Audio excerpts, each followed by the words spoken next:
Star Wars जैसी science fiction फिल्मों में कई बार लेजर हथियारों से ड्रोन और मिसाइलों को जलाकर भस्म करते देखा होगा, लेकिन अब ये कोरी कल्पना नहीं बल्कि रूस यूक्रेन युद्ध में इन हथियारों का इस्तेमाल होना शुरू हो गया है। अब रूस ने यूक्रेन को जवाब देने के लिए अपने लेजर हथियार मैदान में उतारे हैं। इनके नाम है पेरिस्वेट और ज़दीरा। रूस का दावा है कि उसने यूक्रेन के कई ड्रोन्स और फाइटर जेट्स को इन्हीं हथियारों की मदद से मार गिराया है। ये दोनों लेजर हथियार इतने खतरनाक हैं कि धरती से 1500 किलोमीटर दूर अंतरिक्ष में मौजूद सैटेलाइट को पलक झपकते ही तबाह कर सकते हैं। बात करें आधुनिक पीढ़ी के इन लेजर हथियारों की तो 2017 में रूसी मीडिया ने ज़दीरा के बारे में जानकारी दी थी। ज़दीरा को न्यूक्लियर कॉर्पोरेशन रोसातोम ने बनाया है। ये हथियार दुश्मन के ड्रोन और मिसाइल को 5 किलोमीटर दूर से निशाना बनाकर 5 सेकंड में तबाह कर सकता है। ये हथियार इंफ्रारेड रेज का इस्तेमाल कर टारगेट को इतना हीट कर देता है कि उसका बच पाना नामुमकिन हो जाता है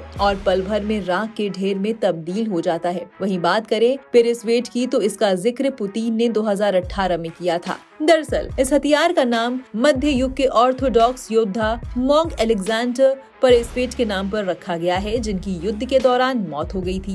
यह हथियार दुश्मन के किसी भी सैटेलाइट को अंधा बना सकता है। ऐसे में ये सैटेलाइट अपना रास्ता भटक जाते हैं और डिस्ट्रॉय हो जाते हैं। वहीं इस हथियार की मदद से आसमान में मौजूद फाइटर जेट्स के पायलट्स को भी अंधा बनाया जा सकता है। दुनिया भर में केवल रूस के पास ही ऐसे घातक हथियार नहीं है। भारत, अमेरिका, चीन, इजराइल समेत कई देशों के पास ऐसे विध्वंसक हथियार मौजूद हैं। भारत के पास दुर्गा 2 और अमेरिका के पास लॉन्च और हेलियोस, इजराइल के पास आयरन बीम और चीन के पास ZM-87 नाम के लेजर हथियार मौजूद हैं। बात करें भारत के लेजर वेपन दुर्गा की तो इसे DRDO ने 2021 में बनाया था। इस हथियार को इस तरह डिजाइन किया गया कि इसका इस्तेमाल आर्मी, नेवी और एयरफोर्स तीनों फोर्सेस कर सकती है। वहीं अमेरिका नौसेना ने 2014 में लॉन्च नाम का लेजर वेपन बनाया था। इसे USS पेंस पर तैनात किया गया था। इसके अलावा अमेरिका एक और घातक लेजर हथियार बना रहा है जो 300 किलोवाट की घातक लेजर किरणों का इस्तेमाल कर किसी भी ड्रोन, मिसाइल या फाइटर जेट को पलक झपकते ही मार गिराएगा। इजराइल भी लेजर हथियार की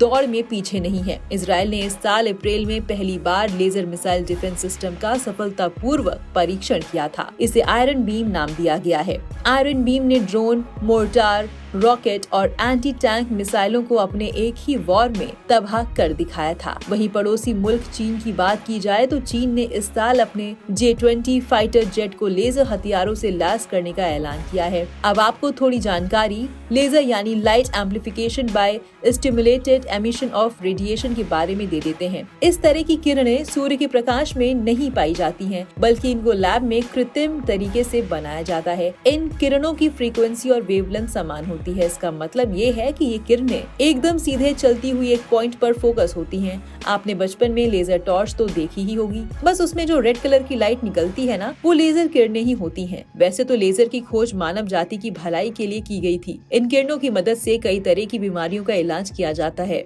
खासकर स्किन ट्रीटमेंट में इन किरणों का इस्तेमाल किया जाता है। लेकिन अगर इन्हीं लेजर किरणों की क्षमता बढ़ा दी जाए तो ये घातक हथियार का रूप ले लेती है और बड़े से बड़े टारगेट को आसानी से तबाह कर सकती हैं। हमारी इस रिपोर्ट पर क्या है आपकी राय? कमेंट सेक्शन में जरूर बताएं। बाकी देश और दुनिया की तमाम मुश्किल खबरों को आसान भाषा में समझने के लिए सब्सक्राइब करें हमारा डिजिटल चैनल नो दिस।